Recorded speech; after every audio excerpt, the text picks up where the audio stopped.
Success is not an option. Must. என்னால் ஒரு Barbara பெரிய லைஃப் வாழ முடியும்ன்ற நம்பிக்கை இருக்கு. இப்படியே மீன் பிடிச்சு ஊர் சுத்தி வருஷம் 4 ஓடி குறைச்சிட்டு கொஞ்சம் ரெஸ்ட் எடுக்கலாம்ல. நீங்களே எல்லாரும் மாதிரி இருந்தீங்க. காசு வாங்கி பழகிக்க. 15,000 ரூபாய் தான் வரும். அதுக்குள்ள குடும்பத்தை நடத்த முடியும்னா ஓகே சொல்லுங்க. Black Sheep Value OTT இப்போது புத்தம் புது பொலிவுடன் நீங்கள் கேட்ட மாற்றங்களுடன். Black Sheep Value OTT Tamil பசங்க கொடுக்கும் கேரண்டி. சார் இந்த காந்தி கலவரம் பண்றாரு அப்படிங்கிறது தான் ஒன்லைனா ஒன்று. அடுத்தது காந்தி பேரை வச்சுட்டு தண்ணி அடிக்கிற மாதிரி சீன் வச்சிருக்கீங்க. என் ஃப்ரெண்டு பேரும் காந்தி சார். ஏன்னா காந்தி பேர் வச்சாலே சரக்கு என்ன அர்த்தம் சார்? அது தவிர ஒரு அரசியல் தலைவர் வந்து என் ஃப்ரெண்ட், என் பெஸ்ட் ஃப்ரெண்டு பேர் காந்தி. அவன் என்னென்ன பண்றான் தெரியுமா உங்களுக்கு? அதெல்லாம் வெளியே சொல்ல முடியும், அந்த அளவுக்கு மோசமான போய் அவன். அதற்கு நான் வந்து மகாத்மாவை சொல்ல முடியும். மகாத்மா காந்திங்கிறது மகாத்மா தான். அது எப்படி நீங்க கம்பேர் பண்ணலாம்? This is very bad comparison. Gandhi கலவரம் பண்றாருங்கிறது தான் ஒன்லைனா. காந்தி எது கலவரம் பண்றாரு? இப்போ படம் நான் ஒரு ட்ரெய்லரே ஃபுல் படம் கதையே சொல்லியிருக்கேன். காந்தி கலவரம் பண்ற எங்கேருந்து கேட்குறீங்க நீங்க கேள்வி? ஏங்க இப்படி பண்றீங்க நீங்க?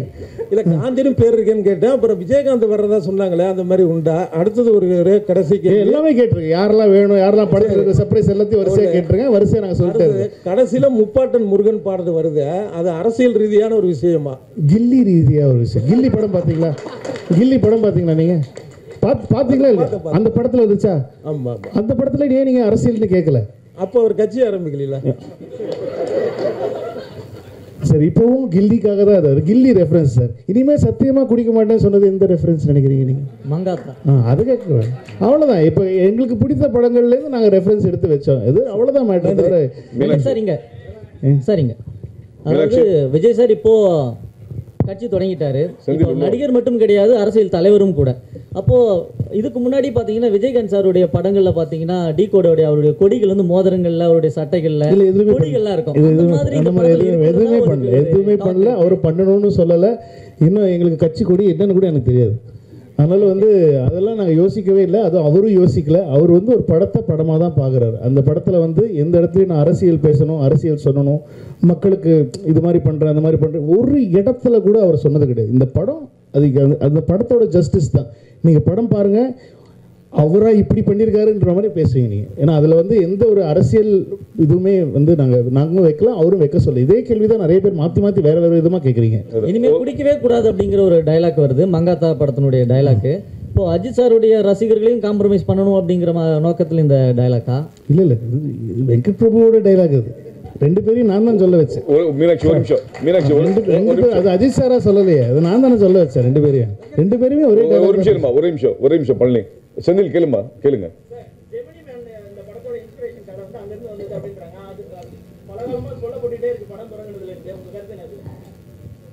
அது நல்ல படம் தான். அது எனக்கு ரொம்ப பிடிச்ச படம். வில் ஸ்மித் எனக்கு ரொம்ப பிடிக்கும். அந்த படம் வந்து ரிலீஸ் டைம்லேருந்து நான் பார்த்துட்டு இருக்கேன். அந்த படம் அந்த படத்தில் இல்லை, இந்த படமும் அந்த படமும் சத்தியமாக ஒன்று கிடையாது.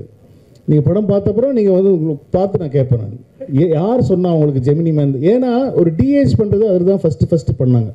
ஒரு வில் ஸ்மித்தை வந்து சின்ன வயசு வில் ஸ்மித்தாக காட்டுறது வந்து அந்த படம் தான் முதல்ல அந்த டெக்னாலஜியை யூஸ் பண்ணுறது அந்த படம் தான். அதனால் நாங்கள் வந்து இப்போ சின்ன வயசு கேரக்டரில் ஒரு விஜய் சாரை காட்டுறோன்னே நான் பிடிச்சிட்டேன். அதே படம் தான். அப்படி நான் சென்னை 22 ட்ரெய்லர் பார்த்துருக்கீங்களா நீங்கள்? இல்லைனா நீங்கள் தயவு செஞ்சு இப்போ போய் கூகுளில் சென்னை 28 Part 2 டீசர் பாருங்கள். அதுலேயே சொல்லியிருப்பேன் நான், மாப்பிள்ளையை காணும், கல்யாணம் ஆகிறதுக்கு முன்னாடி மாப்பிள்ளையை காணும். இது என்ன படம்? Hang over. ஆனால் சென்னை 28 ஹேங் ஓவரா? இல்லை. ஸோ இந்த மாதிரி தான் சார். சும்மா ஒரு சின்ன விஷயத்தை வச்சு நான் உடனே படம் பார்த்தப்பறம் நீங்கள் என்ன கருத்து சொன்னீங்கனாலும் நான் ஏற்றுக்க தயார். வெங்கட் பிரபு சார் ஒரு நிமிஷம் நிறைய கேள்வி கேட்டீங்க சார். மீனாட்சி, வெங்கட் பிரபு சார் எல்லாரும் கேட்போம். விஜய் படம் ஒவ்வொரு படம் வரும்போது நிறைய அரசியல் ரீதியாக வேற தேட்டரு வேற பிரச்சனைகள்லாம் நிறைய கொஞ்ச காலமாக வந்துட்டு இருக்கு. இப்போ அரசியல் கட்சி தலைவரான பிறகு இந்த படம் வருது, ஏதாவது வரும்னு எதிர்பார்க்கீங்களா? ஏன்னா நிறைய பேர் என்ன சொல்றாங்கன்னா அரசியல் பிரச்சனைனால தான் பாடல் வெளியீட்டு விழாக்கே உங்களுக்கு நேரி ஸ்டேரியம் கிடைக்கல அப்படின்னு வேற அழுத்தம் இருக்குங்க. அந்த மாதிரிலாம் வரும் நீங்கள் எதிர்பார்ப்பீங்களா? அப்படி வந்தால் எப்படி சமாளிக்க போறீங்க? இல்லை ஒரு நிமிஷம், இது வந்து இல்லை இது ப்ரொடியூசர் சைடு எனக்கு அகுரம் சார் சொன்ன ஒரு தகவல். ஆடியோ லான்ச்சுக்கு எந்த ஒரு ஸ்டேடியத்தையுமே இது வரைக்கும் அணுகவே இல்லை. ஆஸ் இட் இஸ் அது இன்னும் அதுதான் உங்களுக்கு ஒரு கூடுதல் தகவலை சொல்லிடுறேன் நான்.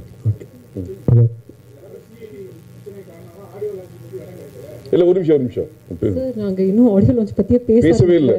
நாங்க இனிமே தான் அதை பத்தி டிஸ்கஸ் பண்ணி பிளானே பண்ண போறோம். we have not approached anybody.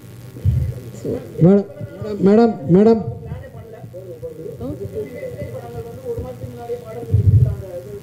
இல்ல சார் பிகிலுக்குமே 1 வீக் முன்னாடி தான் பிளான் பண்ணோம்.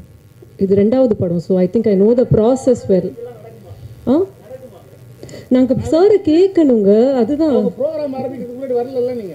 ஆமா ஓகே ஆமா அனௌன்ஸ் பண்றோம். நீங்க தெரியல விஜய் சார் எல்லாரும் அவங்க அப்பா எல்லாம் பேசின அப்புறம் தான் நாங்க வந்து ஏன்னா இது ஒரு பேன் இண்டியா ஃபிலிம் 3 லாங்குவேஜ் பண்ணிட்டு இருக்கோம். நிறைய ஒர்க் இருக்கு எல்லாருக்குமே. ஸோ ஃபர்ஸ்ட் எல்லாத்தையும் நாங்க முடிச்சு டெலிவரி கொடுத்துட்டா இதை பத்தி யோசிக்கவே முடியும். மேடம்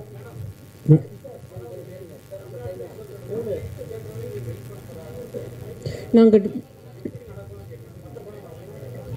சார் நாங்கள் யாரையுமே வர வேணாம்னு சொல்லலை.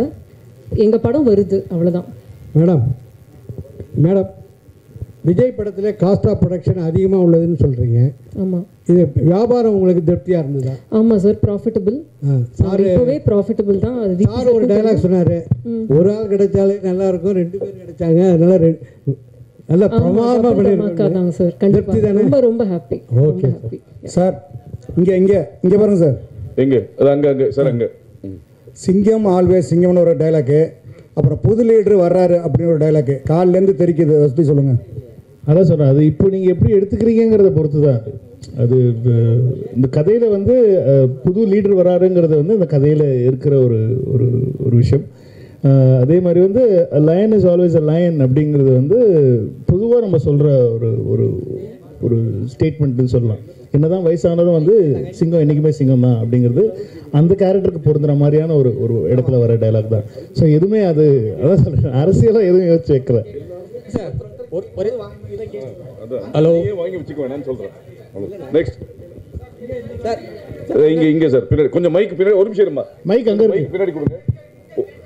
இல்ல இங்க ஒரு நிமிஷம் பின்னாடி கொடுங்க பாலா. ஒரு நிமிஷம் கொடுத்துட்டு அப்புறம் நீங்க வாங்கிக்கலாம் பாலா. நீங்க எவ்வளவு கேள்வி வேணா கேட்கலாம், ஒன்றும் தப்பு இல்லை. ஒரு நிமிஷம் பள்ளிக்குமார் மைக்ல பேசுங்க. மைக் கேட்கல ஆன் பண்ணு சார். சார் இங்க ஒரு நிமிஷம் இருக்குமா, ஒரு நிமிஷம் கேள்வி முடிச்சு சார். விஜய் சார் கூட 1 வருஷமா பயணம் பண்ண ஒரே ஆர்டிஸ்ட் நீங்க மட்டும்தான். அதாவது டைரக்டருங்கிறது அவர் உங்க கூட நடிக்கும் போது தான் நான் வந்து அரசியல் விட்டு விலகிறேன், சினிமா விட்டு விலகிறேன், அரசியல் போறேன்னு சொல்லியிருக்காரு. ஓகேயா? அரசியலுக்கு போறேன்னு சொல்லியிருக்காரு. என்ன கொடுமை சார். சொல்லுங்க. இதெல்லாம் கொஞ்சம் அநியாயமா இல்லை? உங்களுக்கே மனசாட்சி இல்லையா? அவரு இதை பத்தி ஏதாவது சொன்னீங்களா? ஆஸ் அ ஃபேன் நான் அவர்கிட்ட சொன்னேன், ஏன்னா இன்னும் படங்கள்லாம் பண்ணலாமே, அப்பப்போ பண்ணலாமே அப்படின்னா நான் சிரிச்சிட்டு இல்லத்தில் நான் பார்ப்பட்டா அப்படின்னு சொல்லிட்டு விட்டாரே தவிர மற்றபடி நாங்கள் அரசியல் ரீதியாக எதுவுமே நான் பேசுறது கிடையாது. அவரும் என்கிட்ட வந்து அடுத்தது நான் அரசியல் என்ன பண்ணலான்னு இருக்கு அந்த மாதிரி என்கிட்டயும் பேச வேண்டிய அவசியமும் கிடையாது. ஏன்னா வந்து ஏன்னா ஆனால் நிஜமாக தானே நீங்கள் தானே இப்படி கேட்குறீங்க. அதெல்லாம் ஒன்று நாங்கள் வந்து அரசியல் பற்றி நிஜமாக அவருடைய மனசு, அவருடைய ஆசைகள், அவருடைய ட்ரீம்ஸ் அவர் ஃபாலோ பண்ணுறாரு. இல்லை நிறைய ஃபேன்ஸ் வர அவர் நடிக்கணும்னு ஆசைப்படுறாங்க. நானும் ஆஸ் அ ஃபேன் எனக்கும் அவர் நடிக்கணும்னு தான் ஆசை. எல்லாருக்குமே அது ஆசை. இவங்களெல்லாம் விட்டால் வந்து அவங்க தீ குளிப்பாங்க. அவங்கலாம் அந்த மாதிரி அவங்க பயங்கரமான ஒரு தீவிர ரசிகை. நான் வந்து நிறைய சண்டையெல்லாம் போட்டிருக்கோம் அதனால. பட் இல்லை சீரியஸாக சொல்கிறேன், ஆஸ் அ ஃபேன் எல்லாருக்குமே அது ஒரு ஒரு ஆசை இருக்குது இல்லையா? வி வாண்ட் இன்னும் நிறைய அவர் படத்தில் அப்பப்போ நடிக்கணுங்கிற ஆசை இருக்குது. பட் ஆனால் அவருக்குன்னு ஒரு ஆசை இருக்குது, அவருக்குன்னு ஒரு ட்ரீம் இருக்குது. அதுக்கு நம்ம எல்லாருமே வந்து சப்போர்ட் பண்ணணும் அப்படிங்கிறது தான் என்னுடைய